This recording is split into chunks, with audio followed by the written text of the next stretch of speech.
Mas que raio que é um fundo de investimento, Débora Oliveira? O mercado financeiro que tem tantos instrumentos para investimento, né, Elisa? É importante a gente tentar explicar. A gente fica um pouco perdido. Pois é, o que é isso, né? Agora, isso é o vilão da história? Fundo de investimento é o grande problema da história? Não, gente. Fundo de investimento, na verdade, existem centenas no Brasil, centenas de gestoras. O vilão aqui nessa história não é o fundo de investimento, mas a forma como a gestora estava utilizando dessas estruturas de um fundo. E aí a gente vai explicar para você que está em casa. Tipo, a gente fez uma... né? Desculpa, não assisti. Mas é uma analogia boa, isso? É isso. É mais ou menos isso. É você utilizar desse dinheiro, por exemplo, como da emenda parlamentar, de uma forma totalmente errada, que não é para aquilo que foi destinado. Seria mais ou menos por esse caminho. A gente separou aqui uma arte para você que está em casa agora aí, nos assistindo, entender um pouco como é que é essa funcionalidade, de onde vem esse dinheiro, para onde é que vai, como é que é o investimento. O que são essas terminações que a gente fala tanto do fundo de investimento? Fundo de investimento, antes de mais nada, é um instrumento, é uma forma de você investir, de você fazer com que o seu dinheiro renda de alguma forma.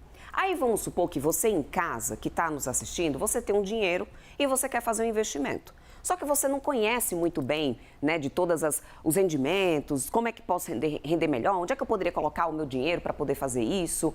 Aí você, como investidor, você fala assim, eu vou escolher um fundo, porque um fundo vai ter um profissional, que é um gestor, para definir onde pode ir esse meu dinheiro para ele render mais. E eu não preciso me preocupar exatamente escolhendo o que, qual rendimento e tudo mais. E esse fundo vai te prestar contas de tudo que está fazendo com o seu dinheiro.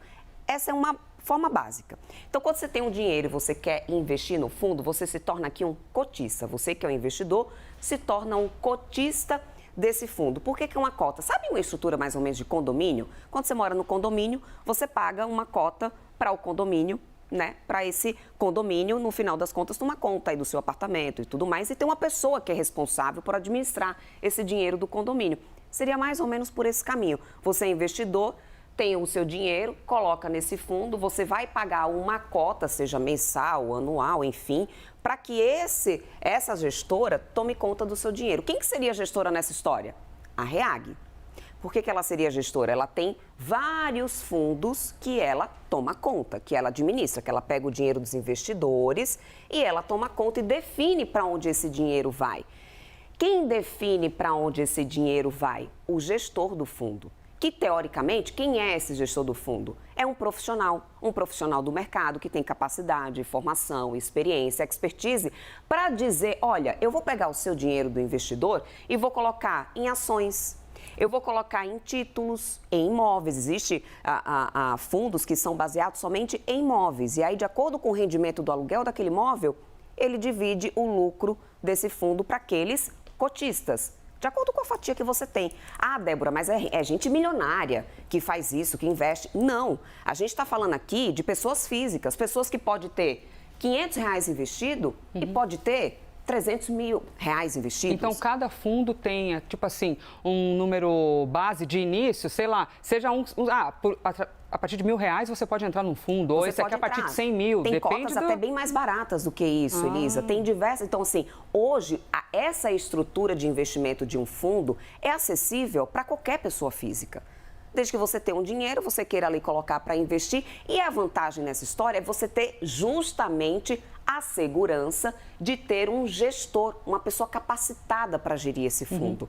Que é essa pessoa que vai dizer assim, eu vou colocar em ações, em títulos, em outros tipos de investimento no mercado para fazer o seu dinheiro render. Dependendo da fatia que você tem investido, da sua cota, você tem o seu rendimento vindo proporcionalmente para você. Interessante. A estrutura, Elisa, normalmente conta com vários investidores, vários cotistas. E por que isso tudo virou um problema nessa história, que caiu aí na investigação da Polícia Federal? Porque essa estrutura de investimento estava sendo utilizada de maneira errada. Muito do dinheiro que estava entrando aqui através dos investidores eram de origem duvidosa, não estavam sendo questionados. Muitos desses fundos tinham um só cotista e isso não é muito usual no mercado. E aí, ainda tem um outro fator importante, que aí é onde cabe, e aí também, né, chama a atenção das investigações, é que faltava, por exemplo, a transparência desses gestores, dessa empresa, dessa gestora, para onde ela estava colocando dinheiro, de onde vinha e para onde estava colocando. Inclusive, como regra, porque é claro que para uma gestora, uma empresa, uma gestora de fundos existir, ela precisa cumprir regras no mercado. Ela precisa obedecer a regras que existem de todo o sistema financeiro nacional. De governança, que é o que a gente chama no mercado, é uma dessas regras. E essa gestora, ela não estava cumprindo. Uma dessas regras é auditar todo esse processo aqui, ó. Peguei o dinheiro de tal investidor, defini que vai para tal ação, vai para tal lugar. E isso não estava sendo disponibilizado, inclusive para os auditores, que há anos já vinham alertando. Olha, eu estou constatando irregularidade aqui, não estou vendo isso. E aí, o que as investigações estavam fazendo até agora? Sabe aquela frase, follow the money, siga o dinheiro? Seguindo o dinheiro, constatando onde é que estavam acontecendo essas falhas, essas incompatibilidades, essas fraudes, que é a palavra mais correta. E aí, com essa fraude sendo constatada, é onde a gente culminou no que aconteceu ontem. E por que no que não aconteceu só ontem, não, do que vem acontecendo já desde meses atrás, porque a gente teve a liquidação do Banco Master. E onde está a ligação dessa história toda? Porque o Banco Master utilizava dessa estrutura aqui da RIAG para poder cometer as fraudes que vinha cometendo em algumas operações, envolvendo inclusive o crime organizado. Então, essa operação que a gente teve nessa semana, Elisa, citou nomes de fundos, de investimentos, de pessoas que estavam ligadas nessa estrutura aqui da RIAG. É por isso que a gente chegou aqui. Então, é um problema usar fundo de investimento para investir? Não. Essa estrutura não é um problema, isso não é o vilão da história. Seguindo as regras, então? Seguindo as regras, partindo de todo o princípio bonitinho como é para ser feito, esse não é o problema. O problema era o esquema que estava sendo usado financeiro de uma forma irregular.